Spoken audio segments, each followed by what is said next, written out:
Hello, welcome back. Thank you so much for being here. Today we're going to be testing out the new NATASHA DENONA Golden Eyeshadow Palette, and I also picked up the Golden Glimmer Gloss. This is her brand new collection. This was leaked about a month ago, so I have been anxiously awaiting the release ever since. So there is also a highlighter palette that I did not pick up because I just knew that I would only use one product in the entire pan and it just wasn't worth it for that. So this is the new Golden Collection. The eyeshadow palette retails for $69.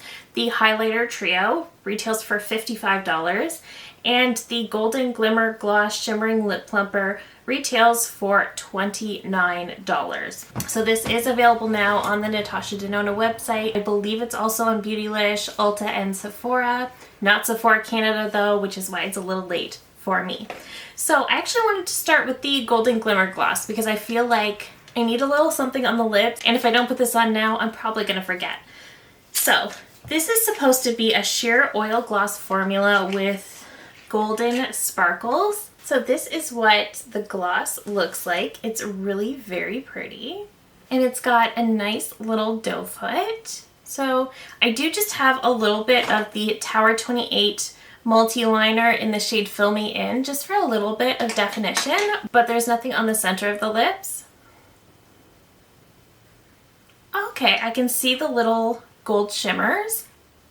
Okay, so that is what the gloss looks like. I can see a little bit of the shimmer particles, but not a ton. It's not at all sticky, and it does feel quite nice right now. I'm waiting for the plumping effect to kick in. I feel like maybe I smell a teeny tiny bit of that more cinnamon kind of scent that comes in a lot of lip plumper products. Honestly, does feel more like an oil than a lip gloss, which is really nice, but I am starting to get those tingles. So I will keep you updated through the rest of the video on how I'm liking this. I don't like overly painful lip plumpers. I don't mind a slight tingle, but I'll let you know. But let's get into the eyeshadow palette because that is what I have been eyeing up. I still love a good eyeshadow palette launch. So this is the outer packaging. It is very, very gold. I do not have the original gold palette, so I won't be able to do that comparison, but I understand there are about 9 shades in this new palette that are repeats. So this is what the palette looks like. I love the wave on top. I think that is so, so beautiful. And then on the back, you do get the standard little pinholes. And this is just really, really beautiful. The NATASHA DENONA is embossed. It's not raised like she sometimes does it. And I just really love that packaging. And here is the brand new color story. I think this is so beautiful. So while I don't reach for these overly yellow golds very much, like this one right here, the rest of these shades are definitely shades I am going to use very, very frequently because this is absolutely my favorite type of color story. So let's take a look at some swatches. Okay, first up we have Maliko, which is a cream to powder off-white, and this is a new shade. Then we have Nubia, which is also a new shade, and this is the sparkling foiled formula, and this is a gold nude champagne. Next we have Panna, which is also a new shade, and this is a matte cream to powder in beige. Then we have Aria, which is a regular matte, and this is pre-existing in the original gold palette. And this is a light dusty sand. The next shade is Fizzy, and this is her new sparkling wet effect formula. So this is a golden nude. Then we have Varus, which is a metallic medium antique brass. This is pre-existing in the original gold palette. Then we have Aura, which is a brand new shade, and this is a metallic golden ivory. Then we have Teak, which is a matte medium dusty caramel. Cava is pre-existing, and this is a sparkling champagne gold, and this is in the Chroma Crystal formula. Sandstone is pre-existing, and this is a matte medium ochre. Aurum is pre-existing, and this is a metallic muted gold. Log is a matte dark brown, and it is pre-existing as well. Oro is a metallic warm gold, and it is pre-existing. Flesh is a new shade, and this is a matte light warm nude. And the last shade, which is pre-existing, is Alchemist, and this is a metallic brass. And I am thinking we'll do 3 looks with this palette because I really want to test out the versatility. Looking at it now, it strikes me that it's going to be a little bit like the bronze palette in the sense that all of the looks are going to be quite similar. But I want to test it, play with it, and see what we can do.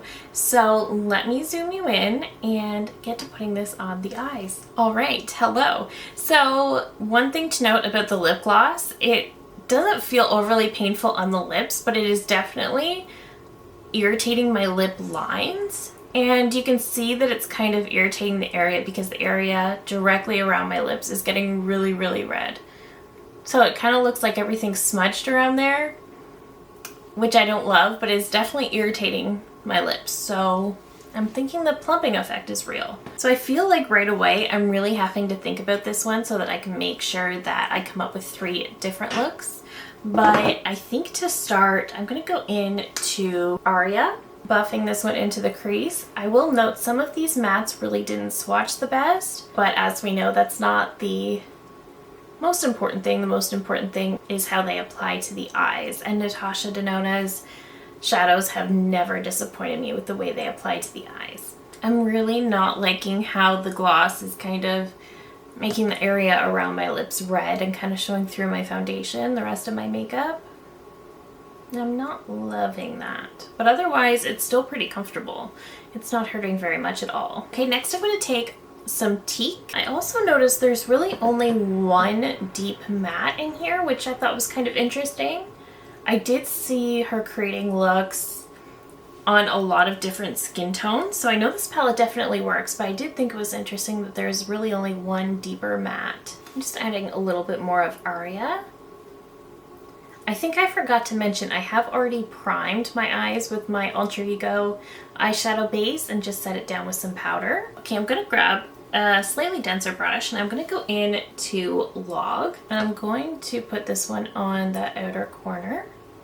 Her mattes seem to be performing up to their usual standard. No issues there. I'm just going to grab my blending brush and go around the edge a little bit. Okay, I think I'm going to take Alchemist on a finger. And this is a very creamy metallic, and I'm going to put this one all over the lid.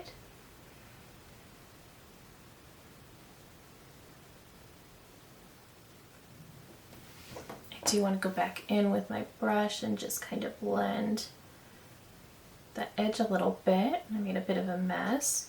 That's pretty. Again, I don't love these overly gold tones on me all the time. Sometimes, but not all the time. This is definitely going to be such a great palette for summer. I'm calling that right now. Okay, I'm going to take a little bit of Varus up here, and I'm just going to put this right between Alchemist and Log to kind of mesh them together a little bit. That looks nice. Okay, I think just to brighten it up, I want to take a little bit of Cava, and I want to put this one more toward this center. Oh, that's pretty. It gave more of a yellow gold shift, but definitely brightened things up. Keep in mind, I am doing the very most right now just because I want to try out all of these shades. I'm going to take Aura on a brush and hit that inner corner. I like that. I did get a little bit of fallout, but really not much. Okay, let me pop off camera. I will pop on some mascara and then I will come back, show you the final look, and then get into look number 2. All right, so here is the finished look number 1. As I said, I did use a lot of shades for this one, just trying to get a feel for the palette, but I actually like how it turned out. This is definitely a look I would do in general. I just really do like this type of look, and I love it with the golds and the browns. The golds are a little bit too yellow for my personal preference, but that's not to say I wouldn't wear them, because I totally would. So let's get into the other eye. I think I'm going to start this time with Panna, which is a cream to powder. And I will admit, I'm kind of in my head just trying to figure out exactly how I'm going to be creating different looks with this palette, because I do think a lot of them are just going to end up coming out quite similar. And maybe this is that type of palette. It is a bit of a monotone palette, and maybe it is going to be a little bit more like the bronze palette in that way, where Everything just kind of looks similar. And that's okay if it is, but I want to know. From there, I'm going to grab the shade Flesh, and I'm going to put this one in the crease as well. For this particular look, I've noticed a couple shades that actually look a little bit more peachy bronze. So that's what I'm thinking of for this look. Going back into Teak, I'm really just sort of packing this one onto the outer corner. I'm going to buff it into the crease, but I want this to be my deep shade on this look.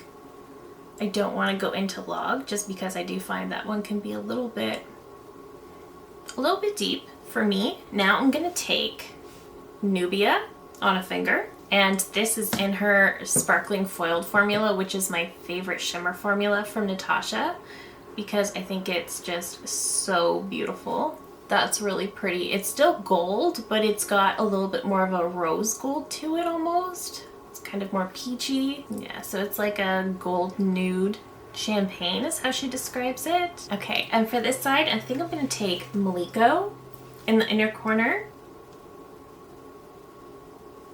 That's a nice bright inner corner. That's pretty.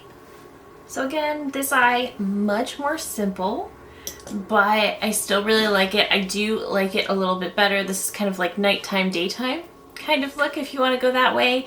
I like this one just because it does have that more nudie, peachy sort of element to it where it's not too yellow. Let me pop off camera, pop on some mascara, and I'll be right back to show you the final look number 2, and then we will get into look number 3. Okay, so here is the finished look number 2, and I really like it. It's not vastly different from the first one, but it's definitely lighter, brighter, a little bit more nude, a little less yellow. I do prefer this one because this is typically what I would go for, but let me pop off camera. I will take off my eyeshadow and preserve the mascara because I don't want to have to do that again, and I will come back for the final look number 3. Alright, so I was successful in taking off the eyeshadow and preserving the mascara, which I love when that happens. There's only a few shades left that I haven't used, but I am going to start, I think, with Flesh. And like I said, I was thinking initially of a very simple look for this one, but in an effort to try to make everything look a little different, I am going to do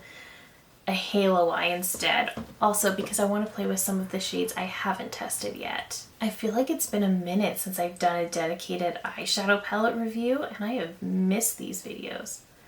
These are my absolute favorites to film. I do very much think this palette is just one that the looks are always going to be similar no matter what you do, but I still think it's really, really pretty. So I'm gonna go in to Teak to kind of set the stage for when I go in for the deepest shade.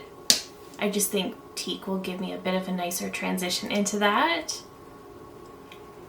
A halo eye is such a trust the process moment. I feel like you always look so insane when grading them as opposed to other looks for some reason. Okay, next I'm going to go in to Log. This is going to be an inner and outer corner as well, but a little bit more precise than some of those other shades. So it's getting a little deep, but that's where we're going to stop. I'm going to go into Oro now with a finger, and this one's going right on the center in that bare spot. It has been a minute since I've created a look like this. This is very much bringing me to fall, which is only a few months away, but that's kind of where this look is bringing me. Definitely very summer, very fall color story, but the right color combo can definitely transport you. I'm just blending around those edges. I'm definitely a little rusty with the halo eye, but I'm going into Varus, this one right here. I just want to kind of gently mesh that in a little bit better.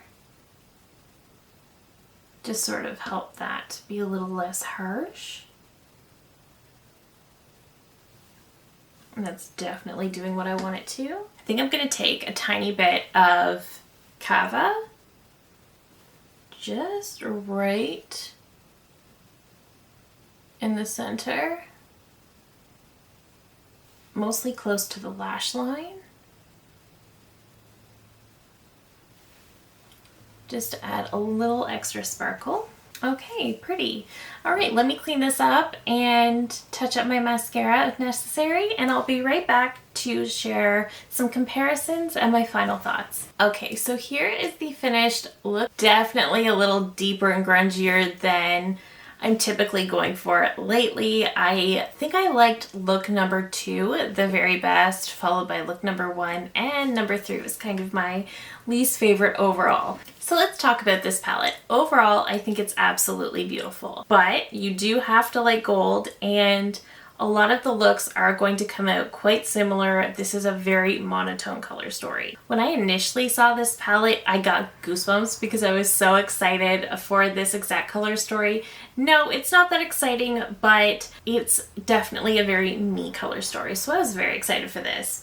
I absolutely love the packaging, and this is a small detail, but this is something I really, really love. So this does have a gold backing here, but she's made it like a matte backing so that it's not so highly reflective that it throws off the shades in the palette, which is something I love. I have some palettes that I really, really enjoy, but when they have these overly reflective backings, it can throw off the shade. So I really love that she paid attention to that detail, and this is still shiny gold, but it's matte. It's perfect. So I really love those little details. For comparison's sake, I did pull out the Urban Decay Naked Honey, and I think this is one a lot of us thought of when we saw this palette. Seeing them side by side, there's a lot of similarities, but the Urban Decay definitely does lean a little bit more into these heavy yellow tones a little bit. However, swatched side by side, there are definitely some tone differences between the two palettes. They are close, but they're not 100% identical. That being said, on the eyes, you're really not going to notice those slight tone differences. So I do think if you have Naked Honey, you probably can skip this one. In all honesty, I do prefer NATASHA's formulas over the Urban Decay very, very much so, but I do think that on the eyes, you're not going to notice those slight tone differences between the two palettes. And I think that's further demonstrated when using this palette. I did 3 different looks, and I feel like, I did change up the shape of look number 3, but all in all the looks are going to end up coming out quite similar. So just for comparison's sake, I thought I would show you the gold palette right beside the bronze, so you can see there is quite a few differences there as well. This one is definitely much more bronze. This is a more yellow gold palette. I feel like she did a better job with creating a little bit more variety in the golden palette, and I'll also show you next to the I Need a Nude palette. Before the golden palette, the I Need a Nude is the most recent large palette she came out with, and again, there's really no similarities between the two at all. I Need a Nude is one of my very, very favorites. It's probably, in my opinion, one of the best palettes she's ever done because I love it so much. And then I also wanted to show you next to the Biba palette. So there's not a ton of similarities here either. And then finally, I pulled out the mini gold. Again, I don't have the original gold palette, so I'm sorry I can't show that to you, but this is next to the mini gold, and they are quite different. You do get that yellow gold shade in here, but you do get these more neutral tones, and then you actually get some greens in the mini gold. So I think they could be good companion palettes for sure, but overall, there's not a lot of similarities. So if you're on the fence about this palette, I would just take a look through your collection, and if you have a palette with these tones, I think you could safely skip this palette just because these shades are not overly unique shades, and a yellow gold sort of shade is always going to look like a yellow gold shade regardless of the slight tonal differences on the eyes. They're always going to look pretty similar. That's just something to note. It's definitely not a unique color story, but it is super beautiful. If you have Naked Honey, I don't think you need this at all unless you're just wanting NATASHA's formula, in which case then you'll love this. But if you have Naked Honey, you definitely don't need to splurge on this because even though there are tonal differences in the swatches on the eyes, you're not going to notice that. This is a very monotone palette. I do think it is going to be a challenge to create a lot of different looks. You could create a really pretty all matte look with this palette too. I think that would be nice. But overall, you're not going to get a ton of different looks. So that's just something that's important to note. I think it's beautiful. I'm thrilled to have this one. And as somebody who never had the original gold palette, I'm not longing for that one.